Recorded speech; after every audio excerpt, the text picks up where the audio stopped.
Hello everyone, and welcome to This Nintendo Life episode 117. We're 1 month away from E3.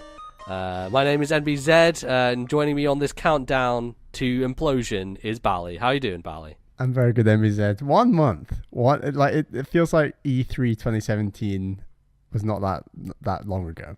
No, it wasn't super long ago, and this tends to happen. I don't know why, but it feels like we now have these two points in the year, these like 2 6-month kind of areas. It's like we have the Game Awards at the end of the year and E3 in the middle, so it feels like it's a less of a wait each time. You know, it's a nice balance. I do enjoy looking forward to that end of the year discussions and Game Awards. Yeah. So you're right, but you know, the announcements, the new stuff, the hotness, the hype of E3, like it's got its own separate joy, you might say. Yeah, and it's constantly changing. Even this year, Sony are doing a bit differently, and people are getting mad about it. And there have been people on Twitter who have been like, "Oh, I guess Sony are skipping E3." Like all these Nintendo fans who, like, for years had to suffer. These idiots on the internet being like, "Well, Nintendo have been skipping E3 since 2013." A lot of people took the mick out of Nintendo, but it sounds like people are gradually falling in line. You know, they're realizing that you can step back from E3 a bit. Like it's not maybe worth blowing your load on E3 every single year. Exactly, and I think just Sony are just in a situation where they announced the universe 1 year, and then the 2 years afterwards they're like, what do we do? We have nothing else to announce. So, I mean, it's going to be interesting. Been guilty of that as well, but they have. Obviously, during the Wii U era, they announced like Tokyo Mirage Sessions, Cross Fire Emblem, which took like, Shin Megami Tensei Cross Fire Emblem, which became Tokyo Mirage Sessions, but and Xenoblade and all that stuff, which took forever to come out. But they were in panic mode, and they had to. But thankfully, we're not in that era anymore. We're in an era where Nintendo can kind of just sit on shit until they want to talk about it. So hopefully that'll be interesting. And so we will soon be doing the predictions. I don't know. I think that might be in 2 episodes from now. Is the episode right before E3? And we'll put that episode out a bit early, as we always do, before the Tuesday. We'll outline all our plans clearly next episode. Yeah, so next episode we'll still be a couple of weeks out from E3, so it'll all become clear. Yep, but if you do want to send in some emails, you can do that to our email address for your E3 predictions, so you can get on that. And yeah, let's, I guess, get into the show. What are we talking about today, Bally, on the show? MZ, we've got what we've been playing first segment. Second segment will be some listener emails, and then for the third segment, Nintendo got an announcement out of the way ahead of E3, the Nintendo Online service, you might say. Yeah, so they did indeed. We're going to talk about the ins and outs of that for third segment.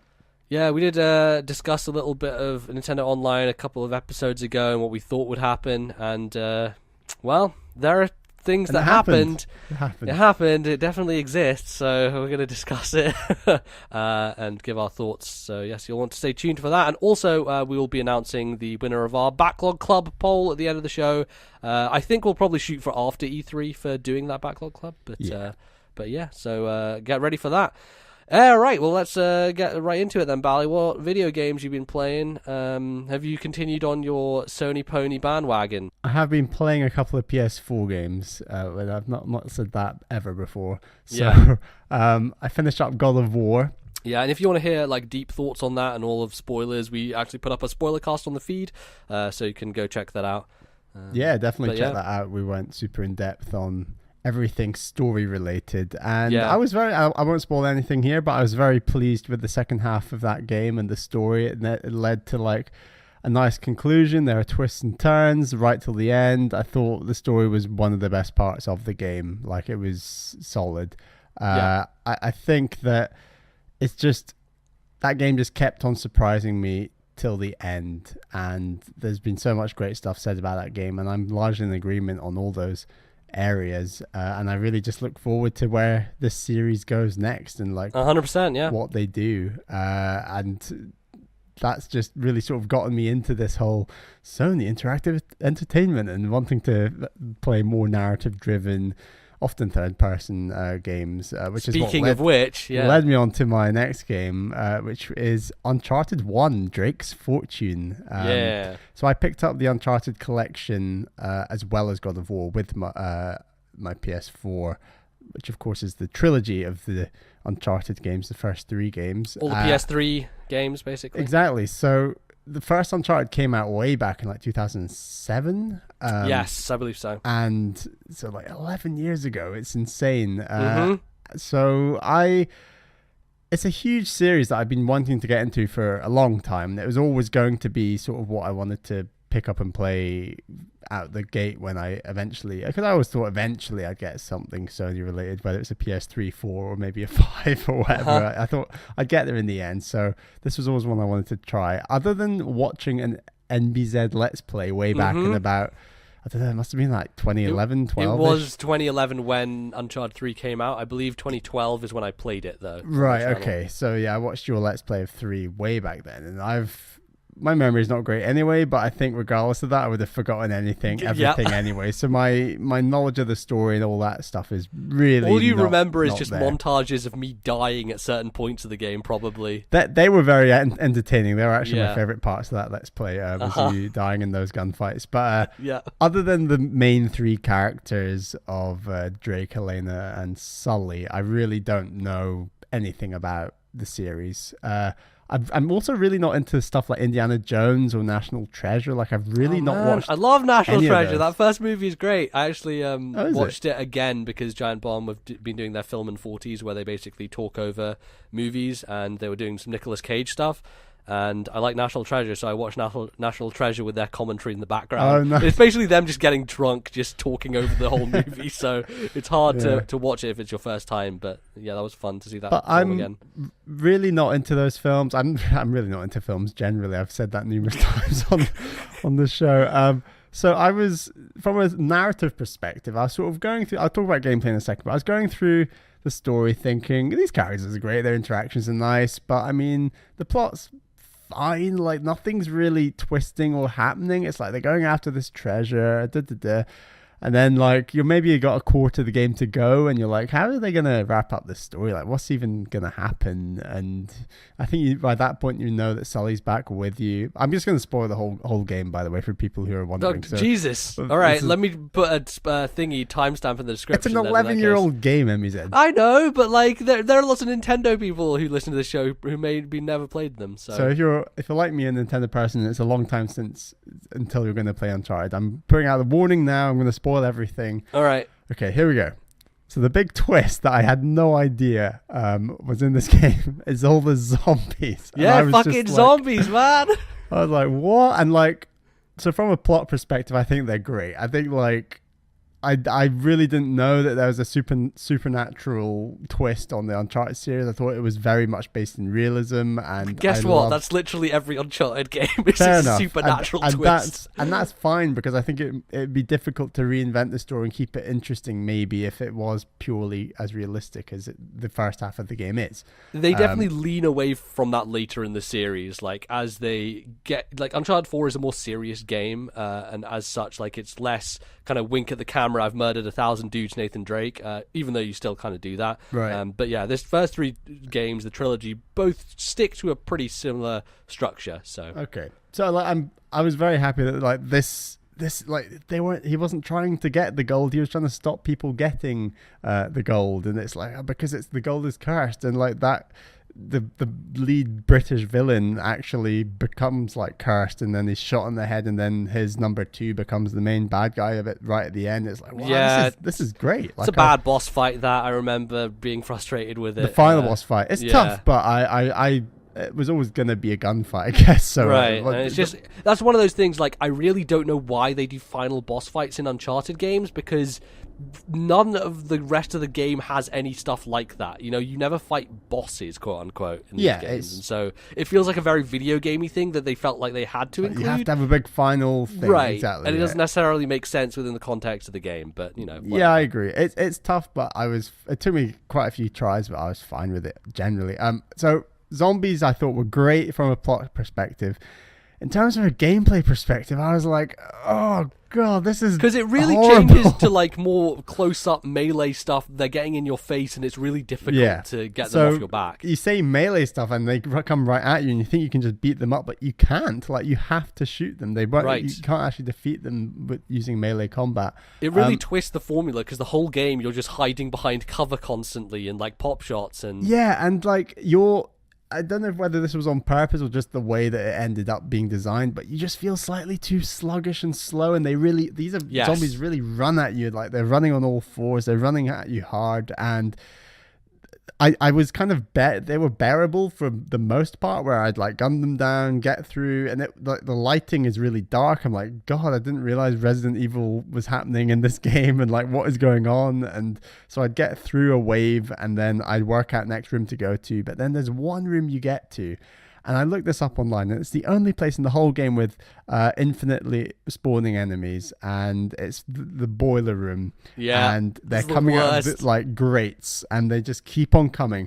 And I was breaking all my records for like most kills in a row, and I'm like, this is stupid. Like, because I thought that they'd run out eventually, like every other wave of enemy do in the game, and I was like, man, they going, because I wanted to clear the room and then work out where to go next. Like that's generally how the game has taught me up until that point. Clear the room, work it out, then you move on, blah blah blah.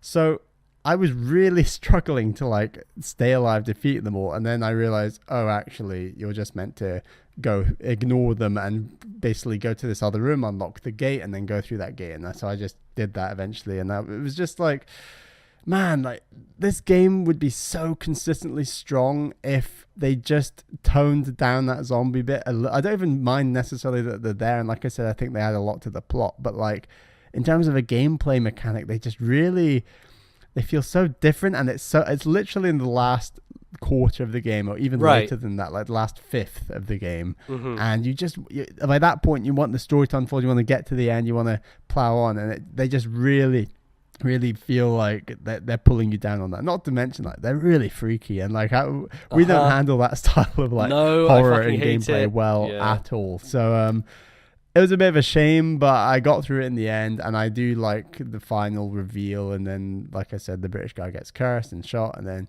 the final boss fight on the boat is neither here nor there necessarily, but it was fine. And I thought otherwise the pacing of the game was perfect. Like I was just about to ask you about that, like how you felt about the balance between climbing on shit and shootouts, and like minor puzzle solving, and certainly a little bit more shooting than I was perhaps expecting. I can't even remember any puzzles in the first Uncharted game, honestly. Yeah, they're quite few and far between, and normally it's just like this symbol goes here, that symbol goes there. Check your map. Oh, it says 2, 5, and 7. Oh, I'd better only follow the numerals of 2, 5, and 7 and ignore the other numerals. So it's quite simplistic, but it's something. I quite liked it.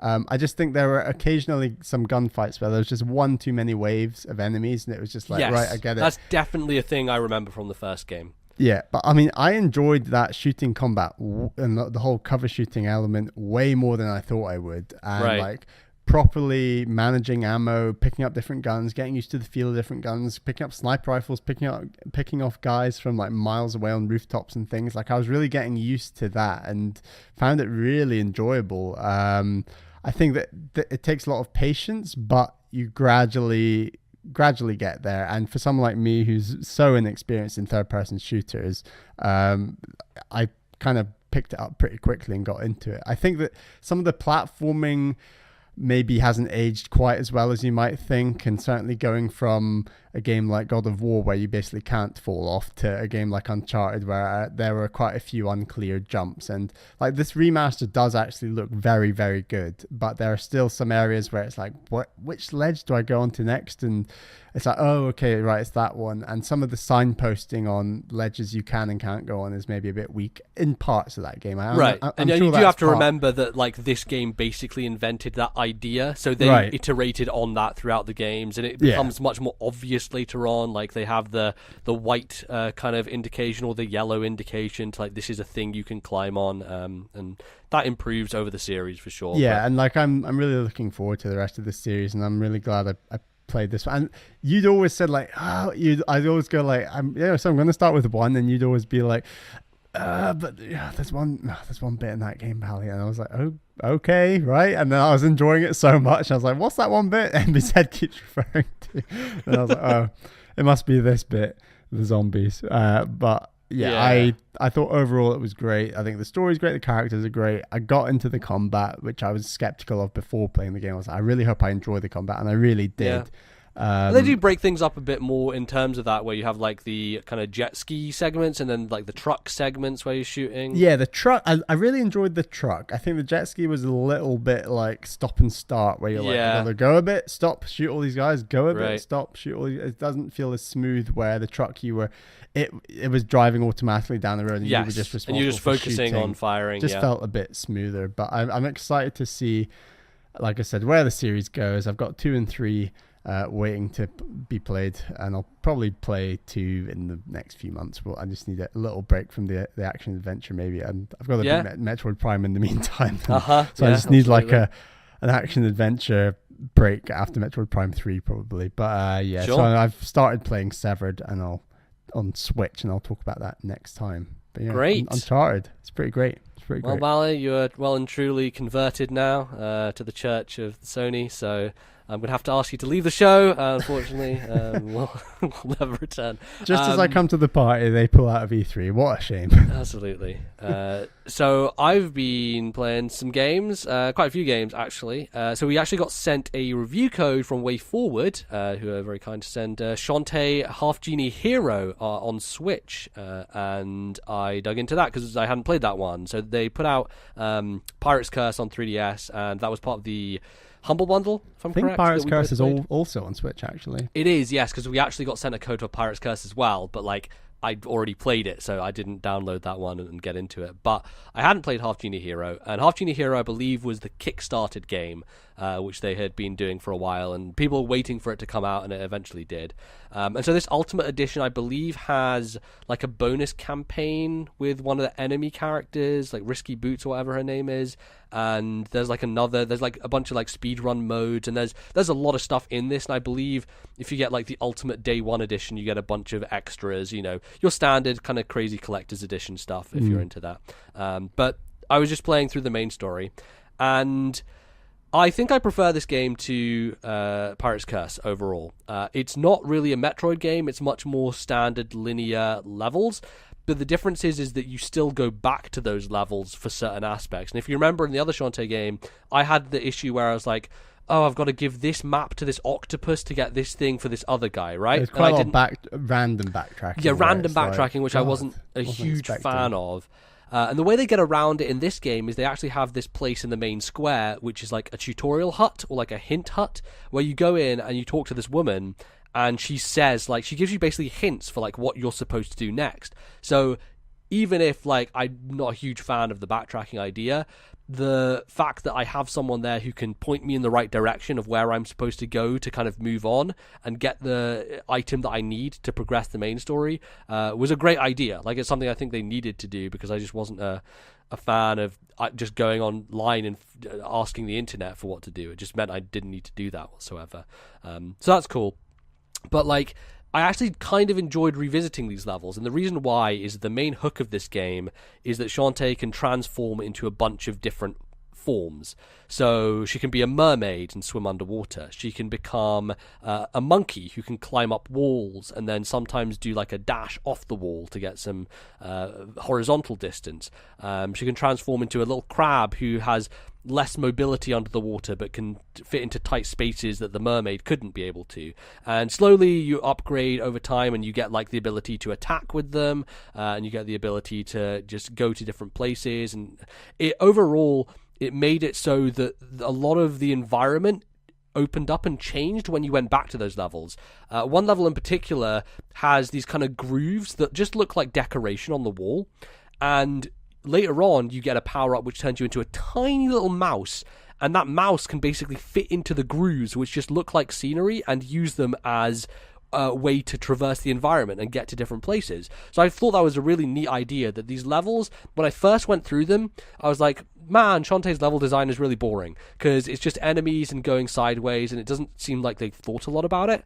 But within the context of, oh, we have all these power-ups and we want you to come back to these levels later, it made so much more sense. Like, I eventually saw, like, okay, this is what they're doing, this is why they've made it this way, is so that if I have my elephant, I can come back and bash through this area and find a secret place, or things like that. So even though, like, maybe the first run-through of a level isn't super interesting, going back to them makes it more so. And eventually, like, you get the ability to like warp to different parts of the level without having to run through the whole thing, so it makes it more convenient. And by the end, it kind of asks you like, hey, do you want to go to the final boss? Or you can go off and do these 4 different things, which will maybe make the final boss easier. It will basically help you figure out what's going on. So I went off and did that, and in the process of doing that, I'd basically collected enough stuff to where I 100%ed the game just on my own without necessarily wanting to or needing to, but I was enjoying going through it, so I did. I ended up 100%ing it and running through, and overall I like that the difficulty is not as hard as the other games, Pirate's Curse, and you still have the upgrades where you can make your hair go faster, or you can make it do more damage and stuff, and just spend money on that stuff, which is great. And it also just looks really nice on Switch, just very, very beautiful graphics.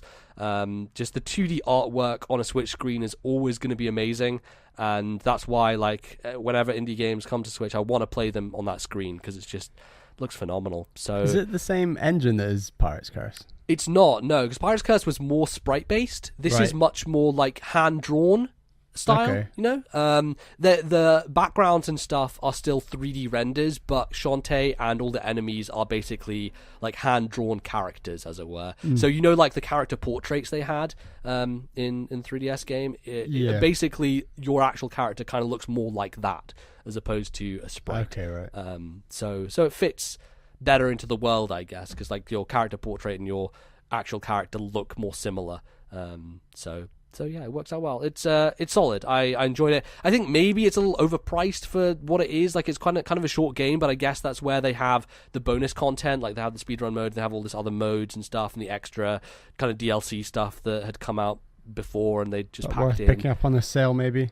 Yeah, on a sale for sure. Like, because it's $30, I think, which is like seems quite a lot. Obviously, like, I didn't pay that because they sent a review code, so that's a decision you have to make. But I enjoyed it more than Pirate's Curse, and I think it's a good fun Switch game to have. So if you're interested in Shantae Half-Genie Hero, solid recommendation from me. You should go check it out. I then did a thing where I was on Skype with Bally, and I was like, this is always fun. I don't know what to do or to play next. And I was like, so I've that there's this feature on Backloggery, which is the website we use to catalog all our games, which is called the Fortune Cookie, which if you click it, it basically randomly selects a game from your library that you haven't finished yet. And so I was like, all right, Bally, what do I do? Do I click this button and then commit? And I was like, I don't know if I want to commit to this. And you're like, yeah, go on, do it. You've got to play it. If you click this button, you've got to play this game. And so I did. I clicked it, and the game it brought me was Castlevania Portrait of Ruin, which was weird because I'd kind of been thinking about playing it anyway, and also it was the next game I was going to play through in my kind of chronological playthrough of the Castlevania games anyway. So it kind of worked out perfectly.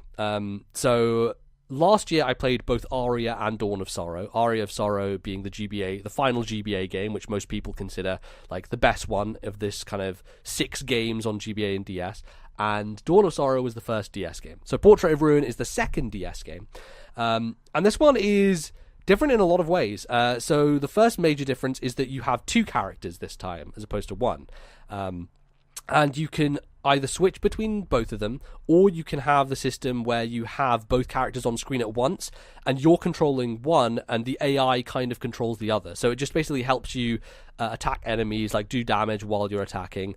But the catch is that your companion's health is basically your MP bar.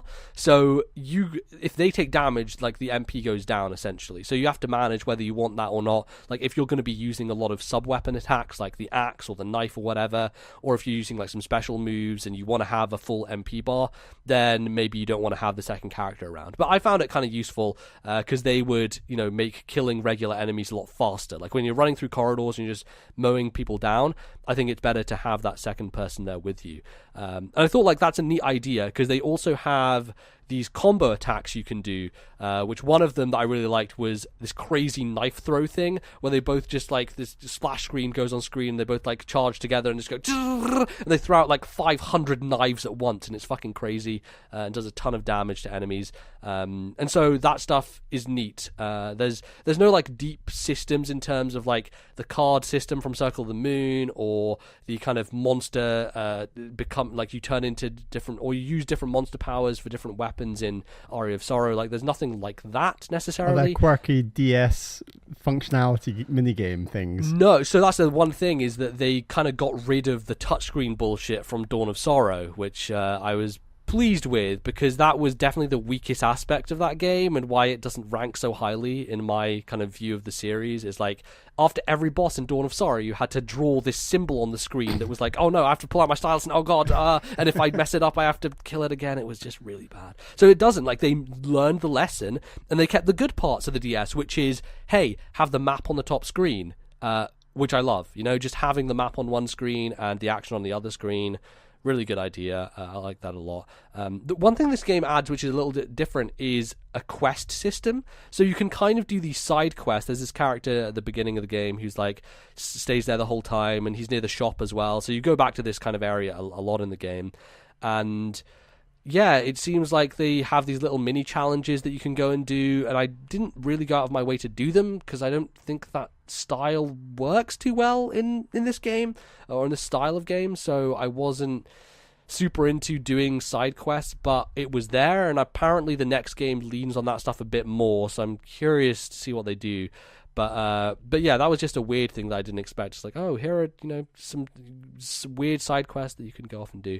But the other thing that sets Portrait of Ruin apart, and why it's called Portrait of Ruin, is kind of like Mario 64, because within this one castle there are a bunch of paintings, and these paintings will take you to completely different locations. So that's something that they get around in terms of environment variety. Like, one of the weaknesses, I think, of the Castlevania games on DS and GBA is they tend to retread areas. So you'll always have the clock tower, you'll always have the library, you'll always have these places with familiar enemies and familiar settings. And this time, because they have the portraits, you can go to the desert where there are like mummies and stuff, and it's all sandy, and you can go into pyramids and have different kind of visual design, or the circus, which is like this area where like people walk on the ceiling and there are clown enemies, and it's all kind of topsy-turvy. So I really appreciate the fact that within this one castle, even though it's not maybe the largest castle in the series, you have these 4 other like largish areas with maps of their own and like whole areas of their own that you go into, and so that really changes things up and makes it more interesting of like environmental variety. I like that a lot. And then like the end of the game it's pretty tough, but it gets tough in a way that I think is more fair than in something like Circle of the Moon, which I found stupidly difficult, and I had to grind levels to like level up and stuff. But I did like the proper true ending in this game, which I haven't done fully for every Castlevania, which is like get the vampire killer powered up, which is like the super whip that you need to defeat Dracula properly, and face like the final true ending, because basically there is an ending you can get if you kill these 2 characters without knowing what you're supposed to do, kind of like in Symphony of the Night, where in Symphony of the Night you don't get the upside down castle if you don't do a specific thing, if you're not like wearing these glasses while you're fighting Richter. It's a similar premise, and I think Castlevania tends to do that. But I did that, and I got past it, and there's like a whole bunch of stuff after that as well. Like, you go to 4 more paintings, which is still based on the ones you've already been to, but they're like maybe smaller areas, and it gives you a chance to level up a bit more and that kind of stuff. But this is a meaty game. There's a lot on the bone here, and I really enjoyed it. I think this is now my favourite Castlevania after Symphony of the Night, which I'm not sure Symphony of the Night is ever going to be beaten. It's just so goddamn good, and it's so classic, and that castle and the structure, everything is amazing. Portrait of Ruin is now probably my second favorite in the series. So nice. Yeah, I loved it. I thought it was really, really good. Added a bunch of new different things while also like maintaining guess we should try the fortune cookie again. Maybe, yeah. It worked out well, didn't it, Mali? That was a good choice there. So hopefully, yeah. Well, I might do that again in the near future, although there's a lot of games coming up soon, so I'm not sure I'm going to have the time. But final thing I want to chat about is Fez, which is a game that came out years and years ago. Yeah, Phil Fish, who obviously starred in the indie game, the movie documentary. People are very controversial about Phil Fish. He's a controversial figure. And this game, when I saw it, was like, oh yeah, this seems like a neat indie platformer, right? Because the premise is, okay, you're this little character who has a fez, a little hat, and the idea, the gimmick is you can rotate the world. So although it is 2D, every time you press a shoulder button, it will like move the world to a different side, and so it's essentially a 3D kind of building, let's say you're around, and every time you switch it, you'll see like how it moves around, and there's a different perspective. It reminds me of that look in Mario Odyssey when in the 2D sections when Mario's running around a 3D curved building, perhaps. Right, like the tower, I think, like when you're getting up to one of the Broodals at the start. Yeah, I mean, obviously this game is at right angles. Yeah, but I guess it is that idea of like you're playing a 2D game, but you're switching constantly, and so there are little puzzles, I guess, that use that, where you'll have to flip it around in order to get up higher. Like a lot of it is about climbing, getting higher vertically, and so in order to do that, sometimes you'll have to flip it to the point where you can find the right platform to get up there. And the basic idea of the game is, okay, there are these 32 cubes in the world, and you need to find them all. And when you do that, you just finish it, and that's it. And there are certain doors which are locked off. If you get 8 cubes, then you'll open up that one. 16 cubes, you'll open up that one, and so on and so forth. And that was like what I thought it was, and I was just going through. But I had heard like there's some weird, crazy stuff in Fez, which is like, I don't know what that means. And as I started to look into it more and like read some stuff about it and figure it out a bit for myself, and also realize that the platforming in this game isn't really that good. Like, I remember starting it and being like, I don't really like the way this moves. I don't really like, I hope there's not some really challenging platforming stuff in this game, because I don't think this physics engine can really hold up to it. It just didn't feel snappy and fluid like I like it to be. And is there like tough platforming later, or is it more puzzle based? No, because so it's really difficult to talk about Fez, because Fez is not a platformer in any way, shape or form. Platforming is basically a means to an end, because Fez is the most insane thing I might have played in a while. So all across the world, there are like these symbols constantly, and when you open up the game, you get talked to in this language that looks like just random symbols, and you're like, I don't know what that means. It must be some just weird flavor text or whatever. But it turns out that all these symbols throughout the world are basically an entire alphabet that has been invented for the purpose of this game. And there is one point in the game where you can, if you know a certain thing about the English language and a certain sentence, then you can figure out how to decode this entire alphabet. And once you do that, you can go back through the whole world and use that alphabet to decode a bunch of crazy puzzles that require your understanding of that. And it doesn't stop there, because then you also have these weird Tetris things, right? These weird like line puzzle things that look like randomization, but they're actually input directions for what buttons you're supposed to press. So like secret codes, almost like cheat codes, right? And you have to be in the certain spot and press the correct order, press the right buttons in order to activate this Tetris code, which will then reveal a thing. And so there's this idea of like, there's the normal cubes and the antimatter cubes. And the antimatter cubes are basically tied to all this insane shit, where you are like, you're writing down stuff, like you're decoding this alphabet to figure out this question, and then there's also stuff which it does where you walk into a room and there's just a fucking QR code on the wall. And like, I got out my phone and downloaded a QR code app and like scanned the QR code, and the QR code was like a set of instructions to do a certain thing, and that would give me the cube in that room. And it just keeps going from here. There's a section where there are these tuning forks, and you stand on the tuning forks and your controller rumbles a bunch. And what you're supposed to do is, depending on what side of your controller rumbles, it's like a code. It's basically like what you call it, like ... what Morse code kind of stuff, shit. But it's Morse code through the rumble of your controller, so that you need to like wait until it stops, and then like write down on a piece of paper like left, right, whatever, and then input that using the shoulder buttons, and that will figure out the puzzle, and you'll suddenly get the cube. And this just keeps going and going and going, and you find more rooms with weird shit in it, and you'll keep trying to figure out what the hell any of this means. And it's crazy. And I think at the time this game would have been way more impactful if I had played it then, because no one knew that this shit was in there back in, when it was released. Yeah, everyone just thought based on the trailer, like it's that rotating 2D, it's just this rotating indie platform thing, or whatever. Right. And it's a cool mechanic. Like, I like that mechanic, but the game never really does anything super interesting with it, because that's not the purpose of the game. And And ultimately, I think I would have enjoyed it more back then because the community would have been solving it together, and people would have been like, "Oh, this is crazy." And I told you I listened to like an excerpt from the Bombcast from back when it came out, and Jeff Gersman is just going crazy about it because there's all this stuff that people are discovering. Did they like it? Yeah, I think like that's the thing is like, as a normal platforming game, I don't think it's actually that great because the platforming is not super interesting and it's not super difficult. And it's more about figuring out where to go because there's also this crazy Metroid Prime style map in it, right? There's kind of pseudo 3D and you spin it around and it's really actually difficult to kind of keep track of where everything is because some stuff will overlap with each other and you need to like figure out where you've been and where you need to go because it's more about finding places than it is about physically getting there. The getting there is the means to the end, as I said. And so like as a pure platformer, no, I don't actually think it's a very good game. But when you peel back the layers and find out what this game is really about and like the major puzzles at its center and the like there's this crazy puzzle which I think is called like the Monolith puzzle, which took the internet forever to figure out.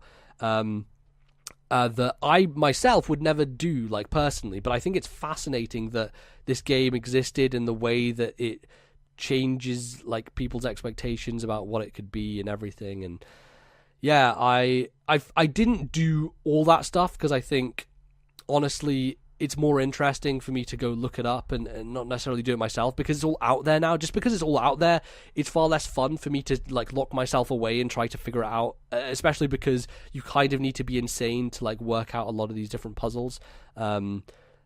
So yeah, I think at the time, if it had been new, I would have been much more into doing that, but because it has, and I was like, yeah, okay, I finished it. And also, I think the thing I wanted to do was like, I know this stuff is in here, but I want to make sure I do some of it myself. So I brought up like the alphabet. Like I didn't decode the alphabet myself. I just brought it up on a Google screen on the side of my computer and sat there in one room for like 40 minutes decoding this message in this one room and then trying to figure out the puzzle of it. Oh my God.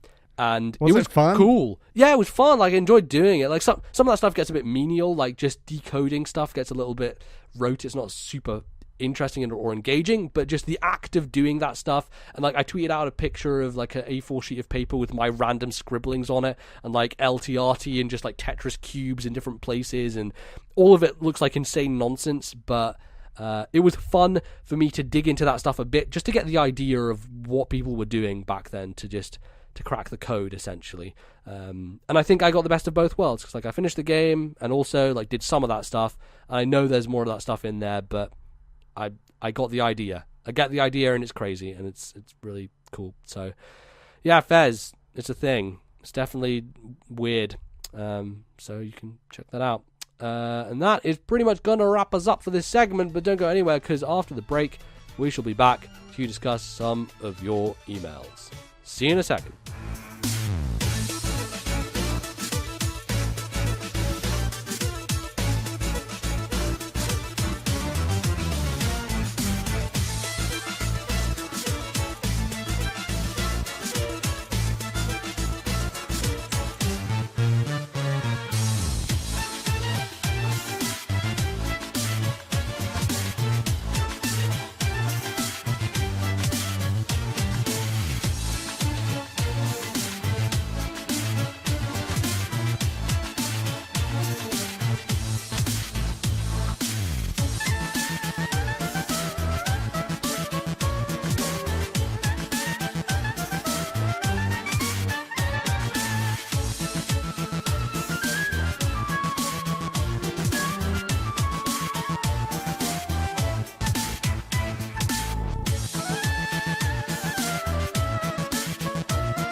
Hello everyone and welcome back to the second segment of today's show.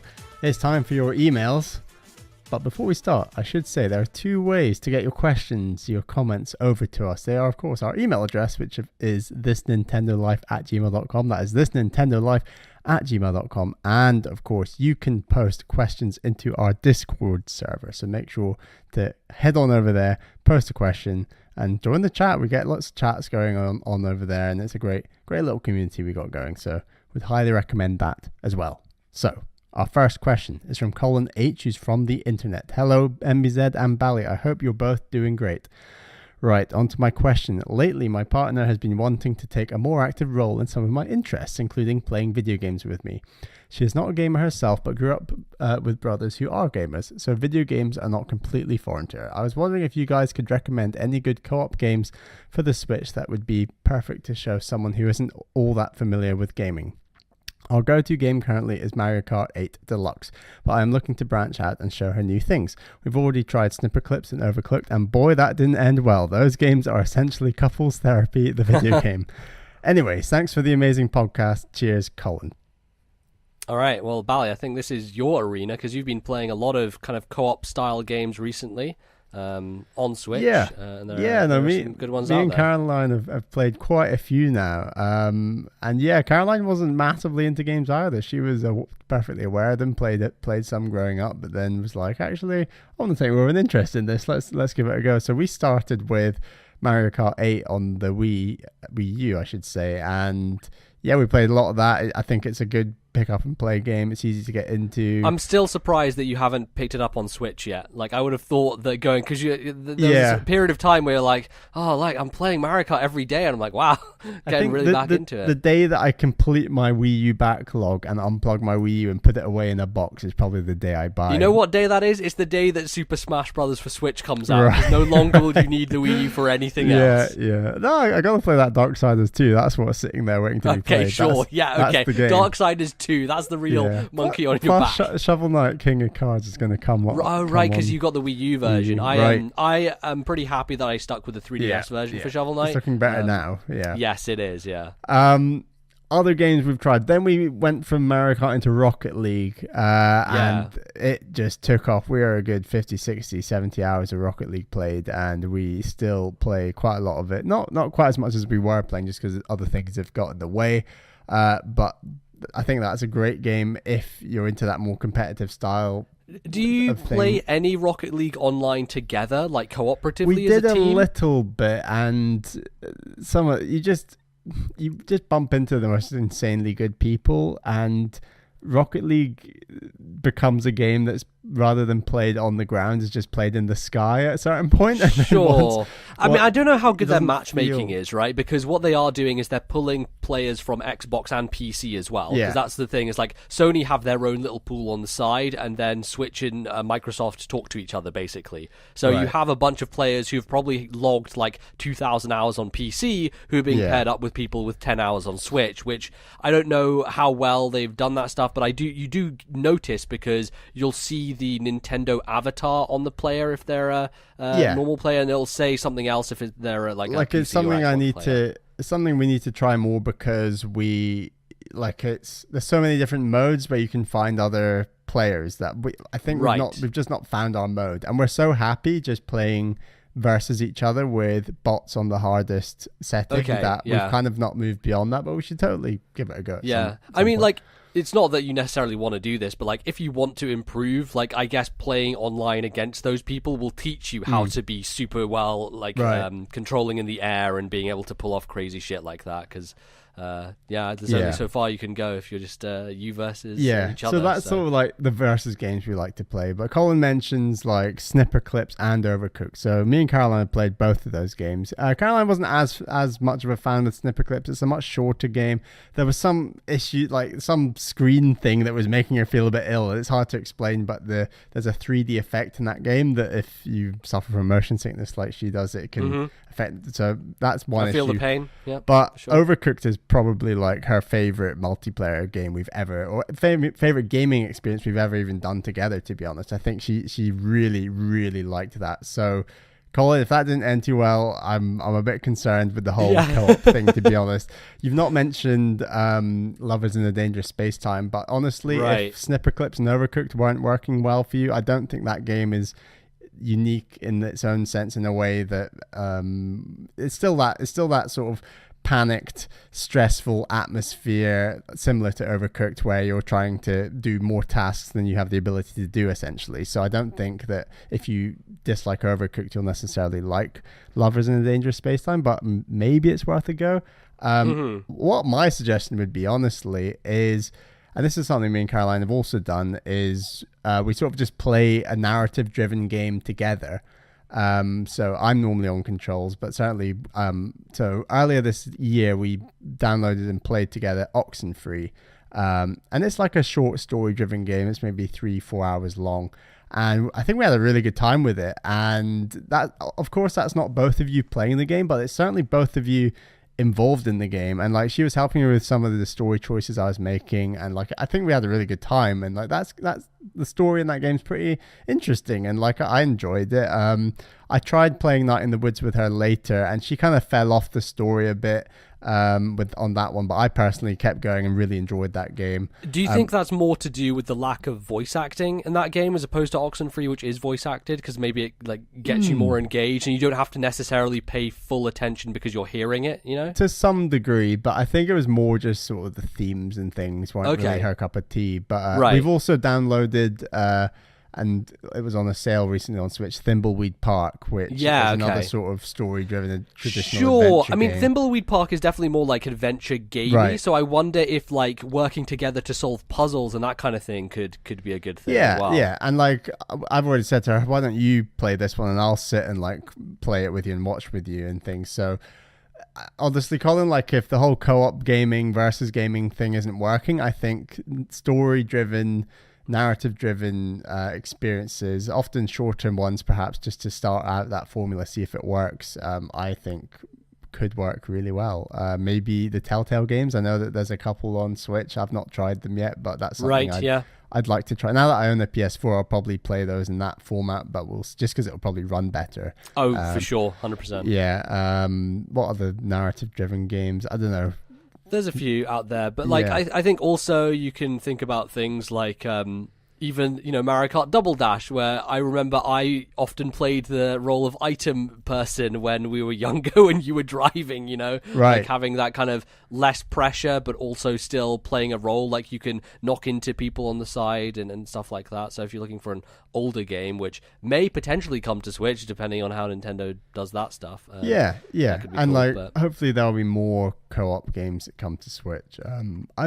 I'm a little surprised Snipperclips didn't work, because that's definitely a much slower paced game where there's less pressure and it's more creative and slower paced and imaginative, and you can experiment and do things. So but I don't know, maybe try those games again, Colin. I'm not sure, but like I said, try some story driven stuff. Maybe that sounds like a good call. You also recently went through Brothers again with Caroline, but this time trying to play it co-op with one controller. Yeah, definitely. And having played that game both by myself with you watching, MBZ, and now having played it with Caroline, I think I personally enjoyed it more playing by myself. Yeah, because that game really isn't built to be a co-op game, despite the fact that you can kind of play it like that. Yeah, I said to her, we could play it co-op, and she was like, okay, let's try that. And I guess co-op, it does become quite simplistic, and that was maybe one of her criticisms of it. She didn't massively enjoy the story overall, but because you're not getting over that hump of like, I need to think with my brain in weird ways to move both these characters at once. Yeah, and that's kind of the unique selling point of that game to a degree. So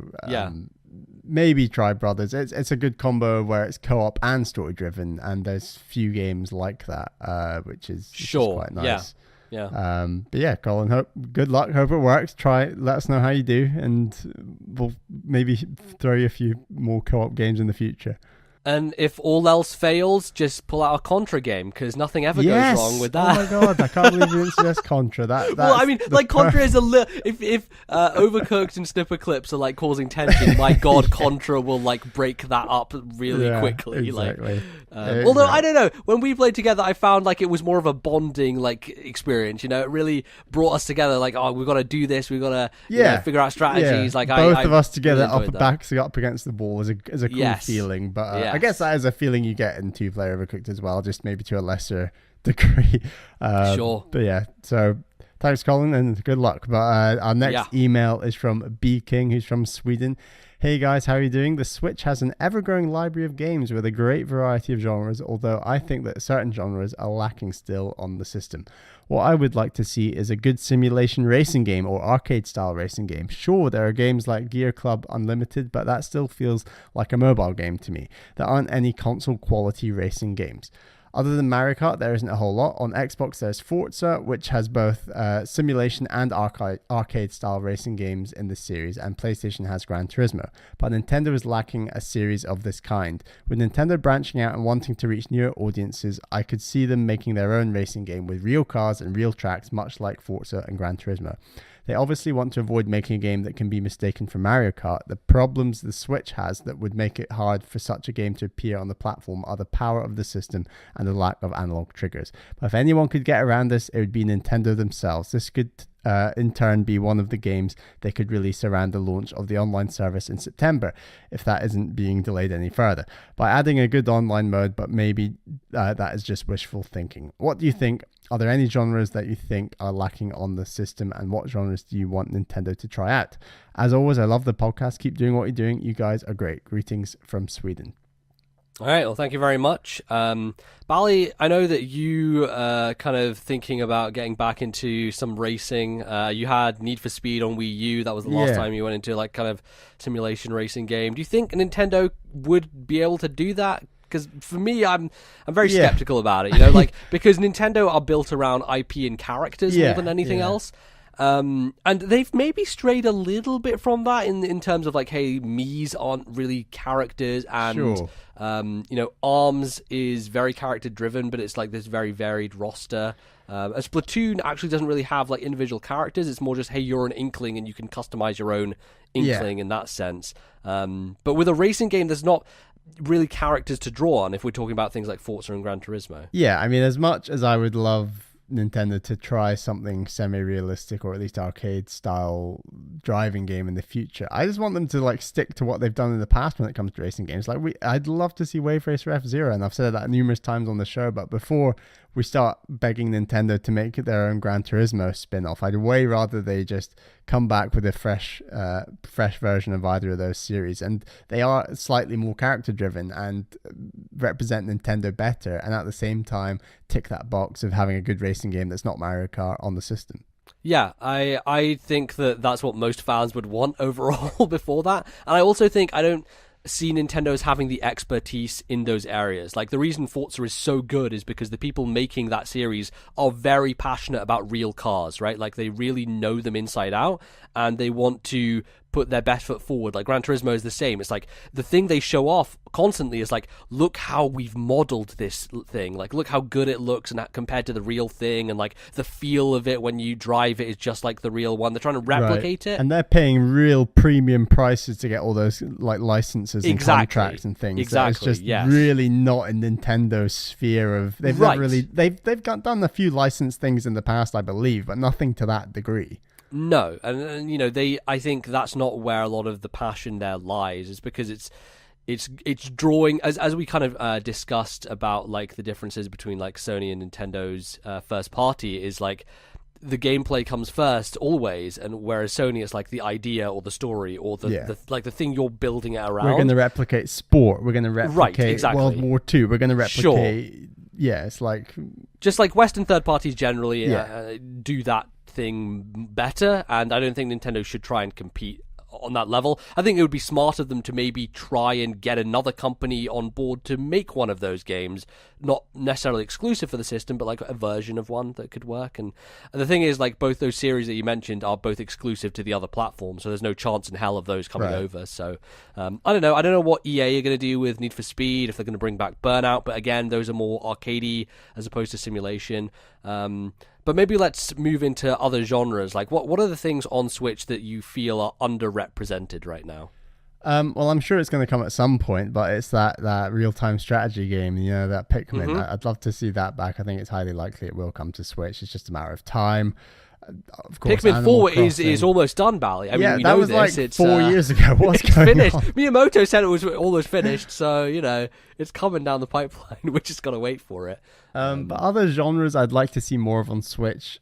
I mean, a genre that's really, really sort of disappeared in a way, but I'd love to see more of it. 3D platformers, like 3D platforming done well. You think there are 3D platformers missing on Switch? Because we have Yooka-Laylee and Mario Odyssey, and like last year was a big renaissance for 3D platformers, a lot of people would say. With like Hat in Time Hat in Time, stuff, right? Which I don't think is on Switch yet, is it? That's just still on PC right now, I think. Right. But I'm sure Hat in Time will come to Switch, and also Sonic Forces, as much as people think that thing's a piece of shit, which I am, well inclined to believe it's a piece of shit. I don't know, I think there aren't that many 3D platformers generally across the industry, probably. No, and that's more an industry thing rather than a Switch issue. But it's the fact that you get your 3D Mario, and that's just creme de la creme, really great quality. Odyssey was a fantastic game. I mean, that's the thing. No other company puts the budget behind a 3D platformer like Nintendo does, and that's really why we don't see them on that scale, is because the rest of the AAA market is either shooters or third-person action games or sports or... Yeah, I mean, I think the idea of a 3D platformer, it forces you to be really creative, because if you just put out something that's been done before, like it's really, like it's not going to sell, and like there's so much pressure on 3D Mario that it constantly has to reinvent itself, and the amount of energy and ideas that come out of both Odyssey and like the Galaxy games before that and Sunshine, like you can keep going, like they came up with all these unique ideas for each one. To reinvent that formula, just because even back then the 3D platform formula was under massive pressure. Other genres, I don't know. I'd like to see some more sports games on Switch. Sure, like I think. So again, they put out a Madden, didn't they, or a FIFA? I think they put out a FIFA, didn't they? There was the WWE. There's FIFA, so here's the thing: is basketball, like there's 2K right. series. So the 2K series and all that stuff. And also wrestling came across. The thing that I've constantly heard, the refrain is, these are garbage ports, and they're not putting in the effort to make them good ports. The WWE game apparently like runs at half speed the entire time. It's just a nightmare, and that's the real problem here, is that these developers are not putting in the effort to make good versions of their games on Switch. So maybe that's why like there will be less of them, is because like, oh, we made a bad version, didn't sell. It's like, well, yeah, it's like EA when the fucking Wii U launched, and like, oh, no one bought Mass Effect 3. Well, maybe because they didn't want to jump into the third entry in a series which is so heavily driven by your own story choices that maybe some people didn't think that was a good idea, EA. Perhaps, I don't know, it's like constantly that seems to happen. And I know I've just bought a PS4 to like enjoy more open world games, but open world games it'd be nice to have a few more ports of those on the Switch. That's one that I had on my list. Yeah, and right. I think that's the interesting thing, is that Breath of the Wild is this crazy thing that kicks off the Switch and people go wild for it, and people are still in love, and it's still such a big tentpole of the system. After you finish Breath of the Wild, you look around, you're like, okay, Skyrim, great, love Skyrim, have that portably, fantastic. LA Noire, okay, like it's not really an open world game, but it's a Rockstar game, so it's kind of in that vein. And then I'm struggling to be like, what else is there? I don't know that there is much else, right? And I feel like Bethesda are likely to bring something like Fallout 4 to the platform this year. Like they'll probably announce that at their E3 press conference. And that's great, but also like it's another older open world game. I'm still keeping up my prediction that they're going to have that day and date game at E3 that's going to come to Switch as well. Whether it's open world or not, I don't know, but we'll see. I mean, so there's speculation right now that Bethesda are kind of doing their third open world franchise, which is supposedly called Starfield, that is going to be a space-based one, because you got Fallout, which is the apocalypse, Skyrim, which is like fantasy, and Starfield, which would be like space, kind of space opera type thing. Which sounds cool. I think that would be interesting. I just don't know whether that would come to Switch. But again, like Bethesda are putting Wolfenstein 2 on Switch, a game which is concurrent with the next-gen platforms right now. It's on PS4 and Xbox and PC and all that stuff. So if anyone is going to help build out that open world support on the system, I think it would be Bethesda. But there's the GTA 5 question. Does that ever come across? How old is GTA 5 now? It's pretty old. Came out 2013. Yeah, so I think 5 that's years. Doable. It's got to be doable. I think it should be. Likely, yeah. Like that's a 360 PS3 era game, and so I think it's possible to move it across. I don't know. I don't know the logistics of all that stuff, but I do feel like Nintendo themselves, aside from Monolith Soft and now the Zelda team, don't invest a huge amount in open world type games. Right. And I think that's fine, because I think like they have a varied portfolio overall.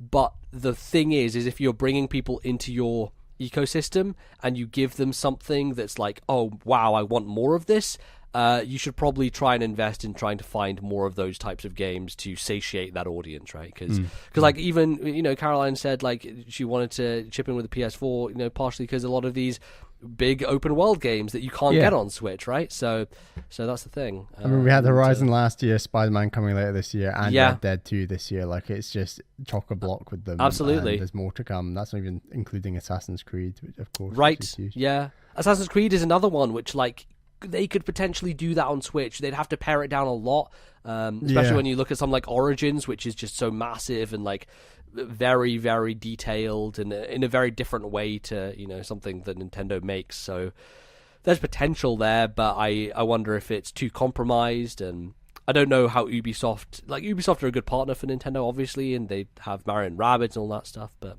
what about the big shooters right now? The Fortnites, the Overwatches, right? They've got to be coming. Yeah, and first-person shooters have definitely changed over the years. Like, it's less about getting Call of Duty on your platform these days and more about something like Fortnite, like the Battle Royale genre, which Fortnite is inevitably going to come to Switch, so I think you don't need to worry about that. That's happening. Like, that's a done deal already, I'm pretty sure, in my mind. And Overwatch is the other one, which I'm like, I wish they would do it, but I'm not sure that Blizzard will.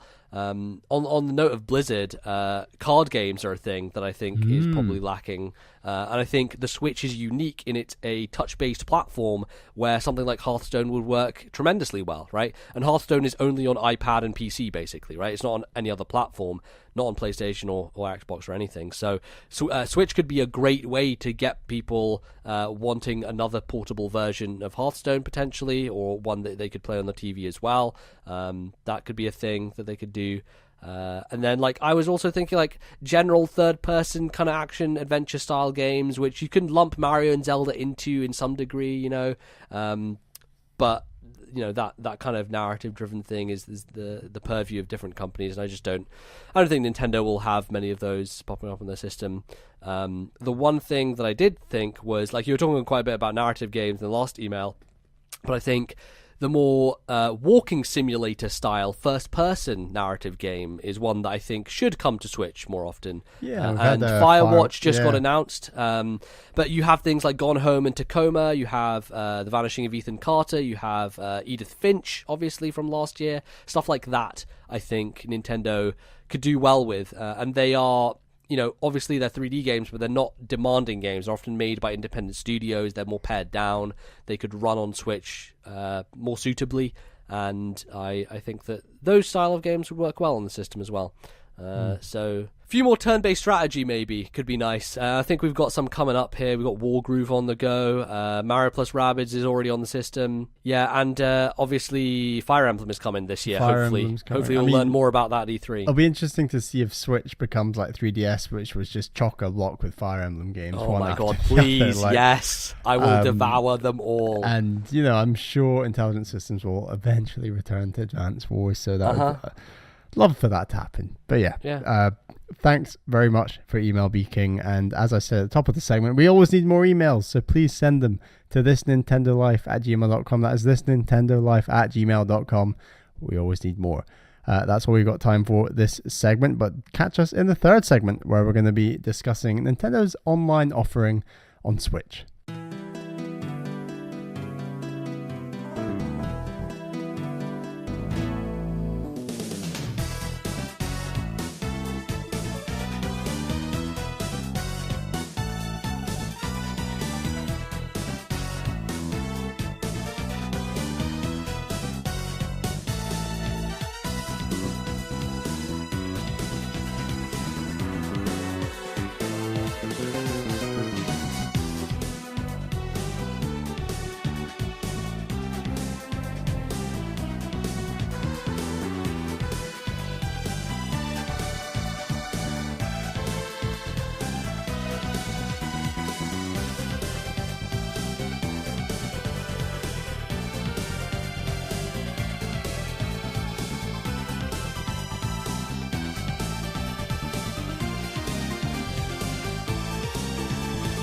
Alright everyone, and welcome back to the third and final segment of today's show, in which we are going to discuss, once again, Nintendo's online initiative. Not of our own volition, of course, but because Nintendo finally revealed to the world their grand plan of their Nintendo Online for Switch. It blew us all away. Bally, how are you feeling? I mean, it was such a big announcement that they announced it in the middle of the night for most people in Europe and like very late at night for most people in America. And there was no video or anything. It was just an online announcement, and it was ahead of E3, meaning that it must be pretty bad. Granted, they did warn us of this. They did say it would just be a website update. So, sure. You know, they said that. That's the thing. I think I speculated that maybe they would have a little YouTube video to go along with the website update to explain to people so that it would get the message out there maybe a bit more. Maybe they need a Nintendo Minute episode to promote it. Oh, no, I'm sure there will be one. Don't you worry, Bally. Of course, I can't wait. They'll be on the case. Your favorite Krista, YouTube host. Showbiz. Absolutely. So, Nintendo Online came out, and I think it's basically the barest of bones of what we expected overall. Nothing very exciting. I do wonder why Kimishima was saying you're gonna have a good time waiting for this. Well, he had some comment of the like, which is like, you know, I think people will be pleased when they hear what we announce. Do they just have a different estimation of how much we treasure and value NES games? Perhaps? I really don't know. Like, so here's this thing: is like Nintendo has this insistent obsession with the NES, right? Like all the way back from remaking the original Mario Brothers in the Super Nintendo collection, all the way up to nowadays when we get the Ambassador program and it's like, oh, here are 10 free NES games, aren't you excited? Apologies for overpricing the 3DS here. And let's just cash in on some nostalgia with NES Remix. Let's cash in on some nostalgia with this NES Classic. You know, constant barrage of the Nintendo Entertainment System being the one thing. And I think really the reason for that right now is that most people who are in their 30s are the target demographic for a lot of these things that Nintendo are pitching, right? The NES Classic is an obvious put out there for that demographic to just mop up, right? And NES Remix is maybe a thing to be like, hey, maybe buy a Wii U, or maybe not, and we'll put it on 3DS, sorry. And I feel like nowadays, now that we're getting more and more past that, they need to move on. They need to just move on from these freaking games, because I am so sick of owning these games that I have zero interest in playing. Considering there's like not been any way to play GameCube games since the GameCube came out, and they just keep focusing on the NES again and again, it's like, move on to the other stuff that people would be more interested in. Yeah, and that's the thing, is like, I really do wonder for kids who own Switches, like, how many of these kids are going to boot up The Legend of Zelda and have a good time with it? And I doubt that any of them will. Breath of the Wild to Legend of Zelda. Exactly, like, right?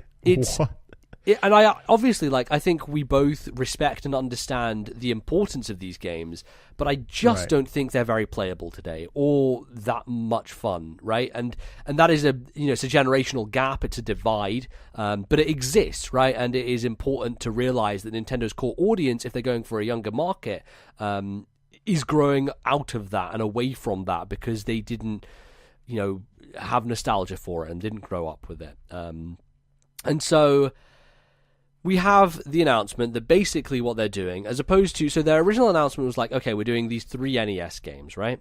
And those 3 NES games will rotate out every month, and you will only get access for that month, but they're going to have online play, so that's going to be cool. And people were like, well, that's stupid, because if they disappear, why would I even pay for this, right? Like, if I only have them for that month and then I don't have time to play it that month, what the fuck, Nintendo, right? So they updated it to be like, okay, now, no, you will have access to them as long as you're paying for the service. And now we have the idea that we have these 20 NES games. Only 10 have been announced. I'll read through them in a second. And I don't know what the idea behind it is, whether these 10 will rotate for the next 10, or whether we will stick with these 10, add 10 more, and continuing going forward as long as you have been paying for the service, you'll have access, right? So, like, if someone jumps in 3 months' time, or let's say 3 months from when the online launches, and gets access to what's currently available, they wouldn't have access to what was previously available. But if you had been having access since 3 months ago, you would, kind of thing. So more along the lines of a PlayStation Plus model, which means like, okay, I get to keep these as long as I'm paying for it, but how large is this library going to be? And my worry is that with the amount of money we're paying, $20 a year, that is not enough for Nintendo, for the way they value their games, to give us and constantly grow a library which is maintained and you always have access to. And that's where I worry, because I think like as soon as you start to introduce Super Nintendo and N64 and GameCube and you keep ratcheting it up, I don't think that the $20 for them holds enough weight, and they will try to either up it by having like add-on prices for like, here's the Super Nintendo add-on for Nintendo Online, or something along those lines. Do you feel like that is likely, Bally? How do you think about this price compared to what they are pitching us right now? It feels like there's a chance that there's going to be Super Nintendo, N64, etc. down the line, but there's a very high chance, and probably the likelihood, that they don't go for that, but because they want to continue the two main pillars of focusing on their first party content and indie games. Right. Like, there's every chance that they just siphon off classic games to the Classic Collection and release the N64 Classic and GameCube Classic, and they just kind of forget about doing any virtual. I mean, we can talk about the virtual console name later perhaps, but like they've have focused on saying like that's no longer a thing. They're going to go for this, and I think in principle the idea of playing cooperatively online where you can hand over the controls, like for the original Legend of Zelda, I really couldn't care less, but say that was Link to the Past or even Ocarina of Time on N64 and I could like play with you remotely at home, like that'd be kind of cool. And like, it's a neat idea. The question is like, would I have to pay more than that $20 a year? And like you said, they overvalue their games to some degree, and they would probably charge you like a premium price just to play Ocarina online. And I'm not really prepared to do that. If it's included, absolutely, that's great. That's a cool little thing. But like as it stands, it's hard to complain when it is so cheap for a year. But I mean, I kind of was hoping, I'm one of those people, I'm sure there's plenty who would happily pay more of a premium for a better service. Yeah, I think that's definitely a thing that a lot of people would agree with. I'm going to read this list real quick of these 10 games that we have and see if you can spot the through line. Soccer, tennis, Donkey Kong, Mario Brothers, Super Mario Brothers, Balloon Fight, Ice Climber, Dr. Mario, The Legend of Zelda, and Super Mario Bros. 3. What do all 10 of these games have in common? They are all Nintendo published and Nintendo made. There's no Castlevania. There's no Mega Man, right? There are no third-party games here. And let me tell you why. It's because Capcom are releasing the Mega Man Legacy Collection. It's because Capcom are also releasing the Street Fighter Collection. They are putting out their games in different forms that are not strictly a la carte virtual console, right? And the other part of this news is that Nintendo confirmed later to other outlets is, hey, virtual console is dead, basically. Although it's not really dead. Like, I think that name, it's more that name is dead. Like, what this service will potentially be virtual console anyway. And I think there's a lot of weird stuff going around online of people bemoaning virtual console being dead when they're also the kind of people who in the past were like, Nintendo, why don't you just give us a Netflix-style library? And now Nintendo are kind of doing that, even though I have my skepticism about whether that's true. And now they're like, oh no, why did they take away virtual console? There's a lot of people just throwing their toys out the pram, as they always do with Nintendo, which, viable on a lot of avenues, and I think that we will do our fair share of that talking about this. But I think in that sense, it's a little bit weird, because quite frankly, I don't care that Virtual Console is dead. I think that Nintendo can give us a good service. I just worry that they're not capable of giving us that service right now. And they haven't shown the ability for them to do so. So it's... And it's like my faith in this whole system is pretty poor based on the stuff. There's still the fact that stuff like the voice chat through the app is still a thing, and like that was like a promotion. That was like, this is something else that this $20 will offer. It's like, what are you talking about? Like, that app is horrible to like try and voice chat with people, and there's just some things that were just really lacking with this announcement. And as negative as we are, we're both going to pick it up probably day one, because it's likely going to be at the same time as Smash Brothers, and we're going to want to play online. Right. They're going to hold this motherfucker hostage. They're going to be like, September, this comes out. Guess what else is coming out in September? Oh, that nice new shiny Super Smash Brothers game that we know we've got you by the balls for. So, hey, have fun with that. That's the other thing I want to talk about, actually, because we had our discussion before about whether Nintendo would continue to make us pay for, or start making us pay, I should say, for things like Splatoon. And it seems like they are.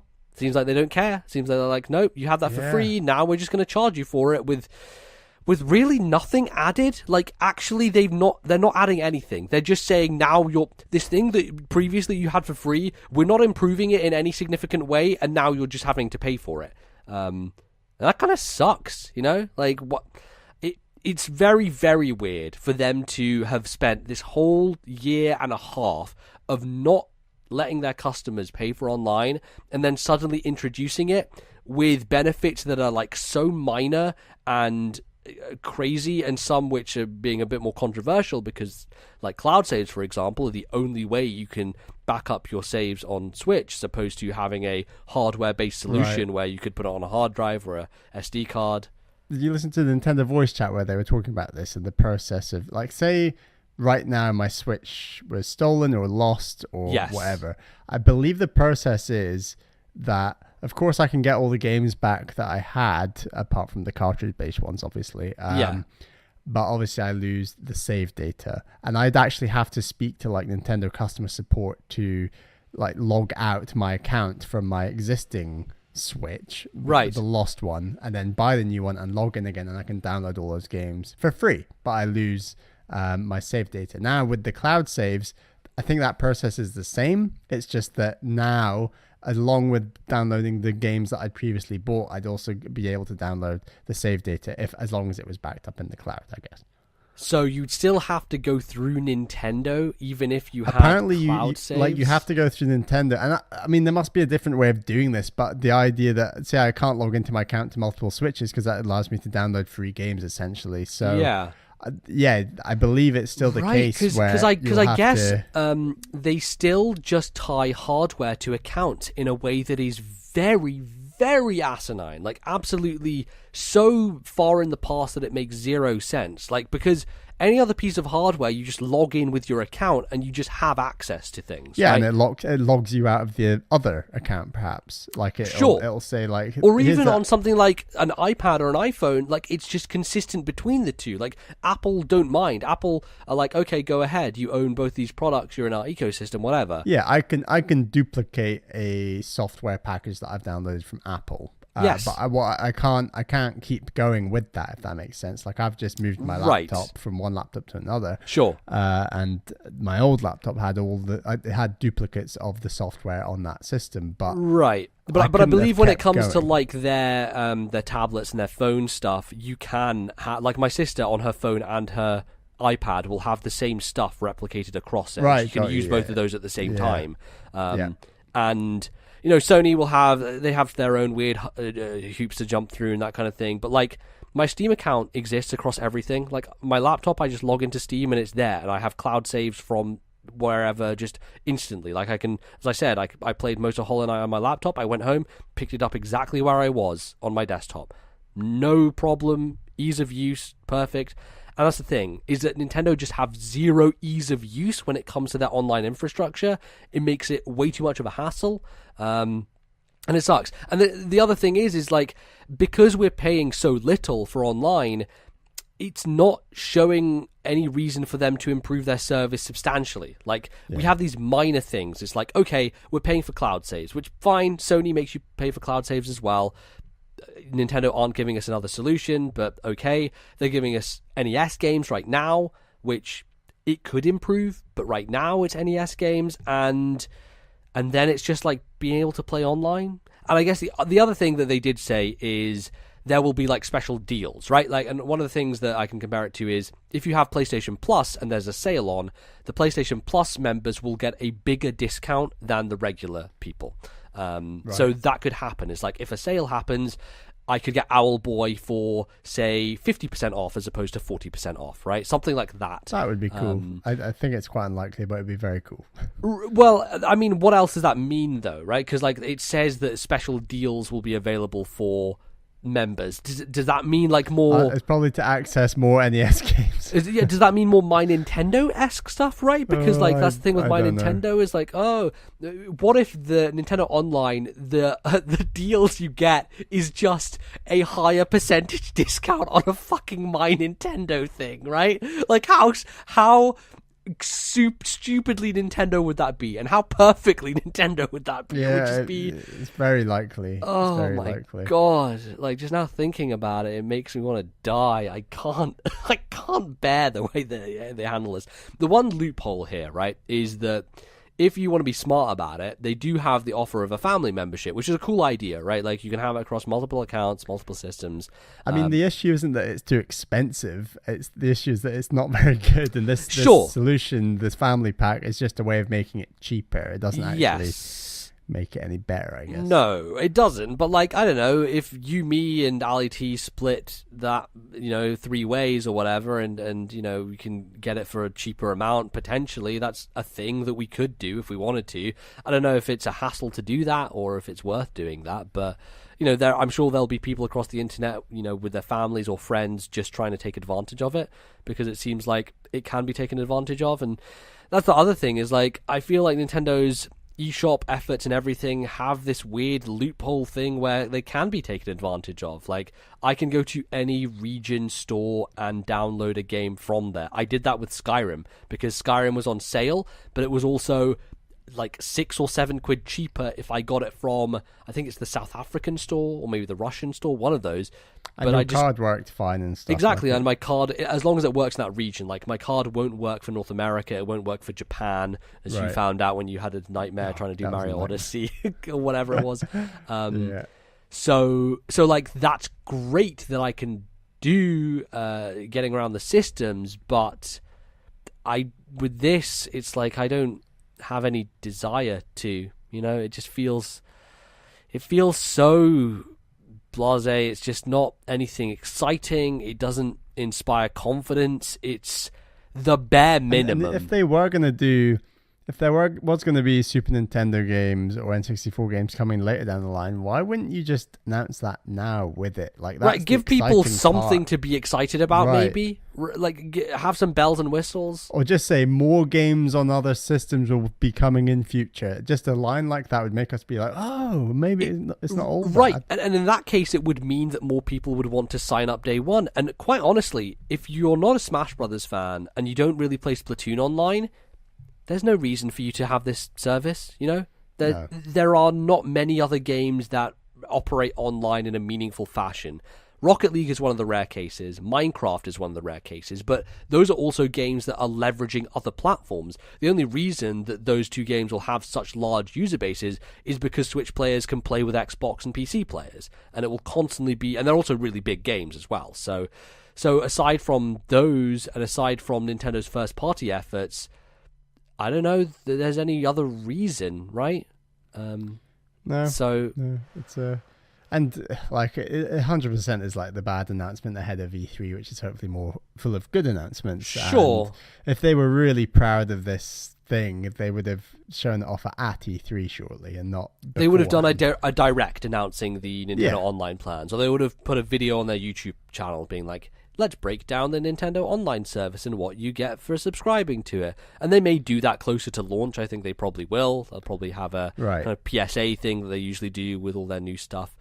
But it's not going to be anywhere near anything exciting. Is there an outside chance they sweeten the deal at E3? They announce those other games, or it would just be weird timing, wouldn't it? Yeah, like, why would they do that when they could have just done it in this announcement, That doesn't make a huge amount of sense to me. There's always the possibility, right? Like, E3 is an unpredictable beast unless everything leaks beforehand, which might have happened, kind of. There was like I don't know if you saw like this Canadian Walmart listing of a bunch of games that potentially are going to get announced at E3, which is like, well, that's going to happen sometime or another, and retailers are definitely the place where that will happen.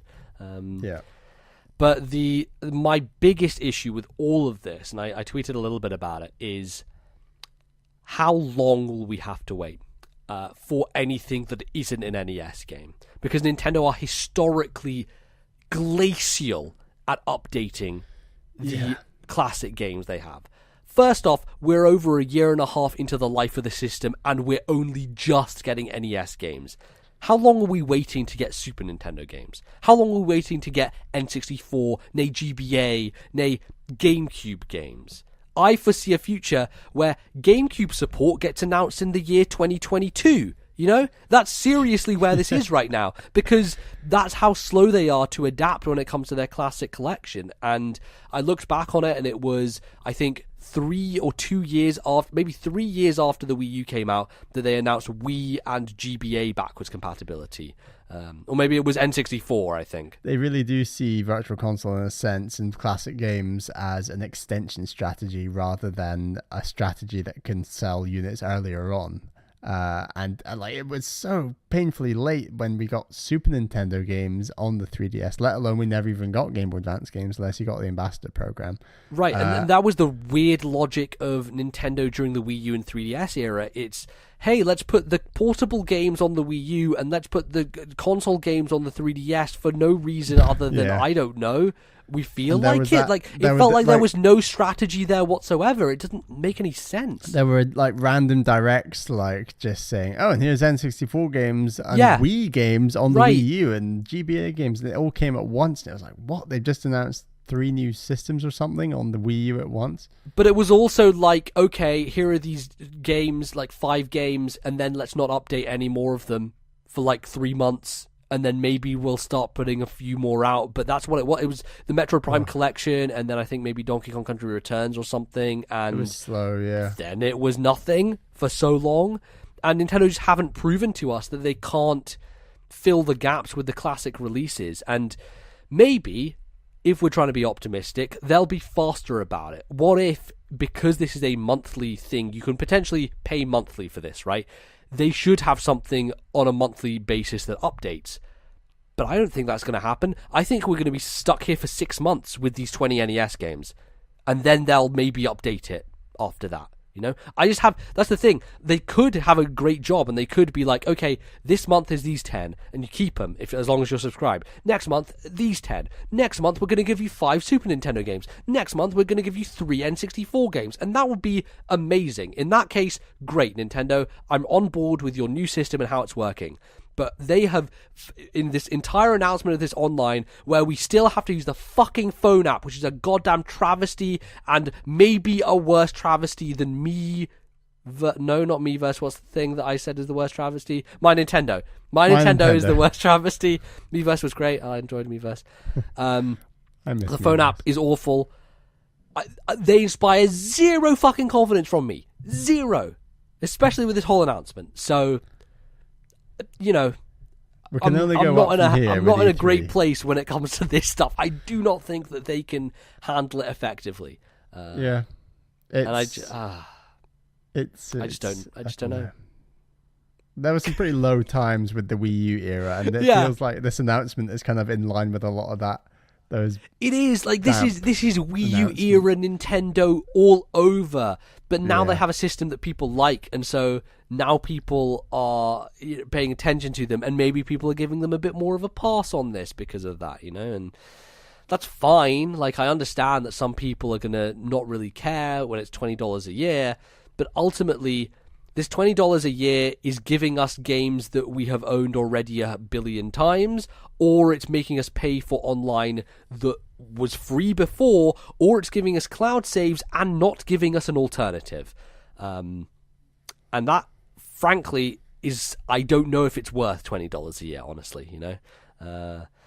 So, there you go. There's a heated rant about Nintendo's online, which I'm sure you saw coming, but hey, that's what we come to expect here as Nintendo fans. There's always, no matter how good they're doing, they're always gonna come back and be Nintendo in some form or another. So there you go. All right, well, I think that is enough negativity. Let's wrap up the show with some happiness, and let's talk about some virtual console games, Bally, because our next Backlog Club has been decided. Backlog 5 is decided. By our patrons, and the game, drumroll please, is, Bally, Punch-Out on Wii. That is correct. So we have collected the votes, and people have wanted us to play Punch-Out on the Wii, which you can access through the Wii U if you download console. It there. Absolutely, as I said, and you can download it there. You can probably find it in some second-hand shops as well if you're going around. I think Wii games are still at okay prices these days, so it's maybe a little bit tougher to track down than some of our other Backlog Club games, but hey, if you want to play along with us with that would be a fun time. I've never played a Punch-Out game before, so this is my first one. Same with you, Bally. Does it have the traditional racist stereotypes? I'm sure it does. That is the foundation upon which Punch-Out is built. So I think they toned them down much more. I believe reading that as well, but we'll be the judge of that. We will be the judge of that for sure. So I don't know when we're going to be doing that. The plan is probably after E3. Just let the madness we'll say for now down. The deadline is sometime after E3. We'll after give E3, a more specific date. But rest assured, this is a much shorter game than Final Fantasy VI. So if you didn't want to participate in that because it was a mammoth RPG that you couldn't commit time to, and thank you everyone for voting. Yes, I think this new democracy for our Backlog Clubs could be a new thing that takes off. Sure, and we're also going to keep those other two games in the pot for next time potentially, and maybe throw in a different one and rotate around and see. But there's a potential we play those in the future for a different Backlog Club. But for now, we're playing Punch-Out on Wii. Look forward to it. Get ready. Get downloading, all that good stuff. And then we would also like to thank our patrons, our top patrons, Bally, if you would. Yes, I would like to thank our two $10 tier patrons. They are, of course, my girlfriend Caroline and Atari Alex. Thank you so much for your top tier support. Absolutely, and thank you to all our patrons who help us get things done over here on the podcasting world. It is so wonderful. I think the British Podcast Awards things has ended, so thanks if you voted for us. I don't think so. Here's the funny thing: I listened to the red carpet. I listened to BBC's film program with Mark Kermode and Simon Mayo, and they were like, oh yeah, you should go along to BritishPodcastAwards.com/vote, and I'm like instantly like, well, they've won because I think they actually won last year, and kudos to them because they are they are my favorite non-video game podcast. Oh, the Filmcast won last year. It was Mark Kermode and Simon Mayo's film review show on BBC. Film review. They won, and they will probably won this year as well. I wouldn't be surprised. They're a very popular show. They're very worthy and deserving of that. So well done to them. Before we move on from Patreon, we should announce we have a very special TNL Takes episode coming out a week from when this goes live. So to all our $5 tier supporters and above, our next episode of TNL Takes will focus on the Marvel Cinematic Universe. We've both been watching, I certainly been watching an absolute ton of Marvel. This is all your fault, Val, you realise. Yeah, this is all my fault. And kind of Funny's fault. But yeah, I've been watching all the Marvel films. We both went and saw Infinity War. So we're going to do a big roundup of what a TNL Takes. Be ready for some hottest takes, I will tell you that much. And we're ready for me and Bally to fundamentally disagree, because as much as we enjoy video games that are similar to one another, our movie tastes are so fucking different. And it's very funny. So our non-Star Wars movie tastes. Yes, exactly. I think we're quite in agreement on most Star Wars. Yeah, for sure. Yeah, so that'll be out a week today, and this episode will go out on Monday. So Monday from there. Absolutely. So yes, check that out. It'll be a good fun time. And you can find us in different places. Bally, where can people find you on the internet? Please find me on Twitter. I'm at Ballyman91. That's BALLYMAN91. Also, find me on, let me get this thing right. Is it called the PlayStation Network? That's correct. Your PlayStation Network ID. You're going to put it out there for the people. So my PlayStation ID, sticking with my Twitter theme, is Ballyman91, BALLYMAN91. So fantastic, easy to remember. Check me out on there. You can see that's what universal branding does for you, my friend. Playing. Yeah, I've got it all sussed. It's going to work out for me. So go compare your e-penis to Bally by seeing what trophies you have and he doesn't. It's always a good thing to do. So yeah, people can add you on PlayStation. That's crazy. Oh my god, what's going on in this world? You can find me on the internet at LordNBZ. You can of course find the podcast account where we post most things, and you can get links to our YouTube and our Discord and everything from there. And follow us at TNL Podcast. That is at TNL Podcast on Twitter.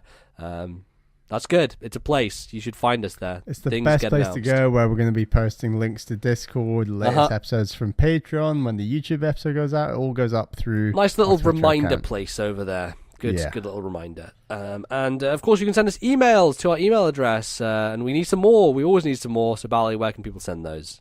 ThisNintendoLife@gmail.com. That is ThisNintendoLife@gmail.com. We're in the build up to E3. It's not far away. We want your predictions, your thoughts, your comments on E3. Get them going. We'd love to hear those. We'll probably discuss those before E3, of course. And obviously, we can be found in various places on iTunes, on Stitcher. Spotify is a thing that people have been saying we should get onto. Let me tell you, Spotify is a nightmare of nightmares to get onto. If the Giant Bombcast only just got on Spotify, let me tell you, our little show has no chance of getting on Spotify right now. We'll get there in the end. I'm sure they will open up the floodgates eventually to that service, but right now they are very gated on what they put on their service. So I'd love to be on Spotify, but right now that's not viable. So you can find us in the regular places, though, all your podcasting apps, all your podcatchers, all that good nonsense, and we're available there. So without further ado, that is going to end this episode. We'll be back, though, in a couple of weeks' time with some more talk about Nintendo and all the things they do wrong, as well as all the things we love about them, because they're a dumb, stupid company that we love to hate and we hate to love. And we'll see you then. So until then, thank you everyone for listening, and goodbye.